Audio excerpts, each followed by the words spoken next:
السلام علیکم ناظرین، آج ہم بات کریں گے کل عثمان بولن نمبر 163 کے ٹریلر کے حوالے سے۔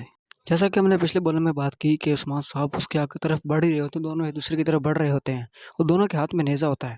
جو وہ دونوں ایک دوسرے کی طرف پھینکتے ہیں، عثمان صاحب نیچے ہو جاتے ہیں اور عثمان صاحب کا نیزہ قسطنطین کے سینے میں جا کے لگتا ہے اور قسطنطین نیچے زمین پر گر جاتا ہے اور نیزہ قسطنطین کے سینے سے آر پار نہیں ہوتا کیونکہ اس نے لوہے کی ڈال پہنی ہوتی ہے۔ اور اس ٹریلر میں دوسری طرف یہ دکھایا گیا کہ کچھ لوگ ایلچم خاتون کو لینے کے لیے آ جاتے ہیں اور بالا خاتون ان سے پوچھتے ہیں کہ آپ لوگ کون اور کیا چاہتے ہیں، تو وہ آگے سے کہتے ہیں کہ ہم ایلچم خاتون پر الزامات نہیں لگنے دیں گے، اور وہ یہ کہتے ہیں اپنی تلواریں نکال لیتے ہیں۔ اور دوسری طرف عثمان صاحب برسا کو فتح کرنے کے لیے بھرپور تیاریاں کر رہے ہوتے ہیں، کیونکہ یہ برسا جو صرف عثمان صاحب کو فتح کرنا، اس کے بعد قسطنطنیہ ہے جو کہ عثمان صاحب کی منزل ہے۔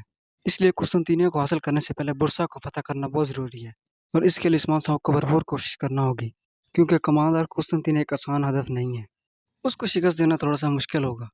اور اس ٹریلر میں یہ بھی دکھایا کہ قسطنطین عثمان صاحب پر حملہ کرتا ہے، اس دوران قسطنطین کے ساتھ پوری فوج ہوتی ہے اور عثمان صاحب اکیلے ہوتے ہیں۔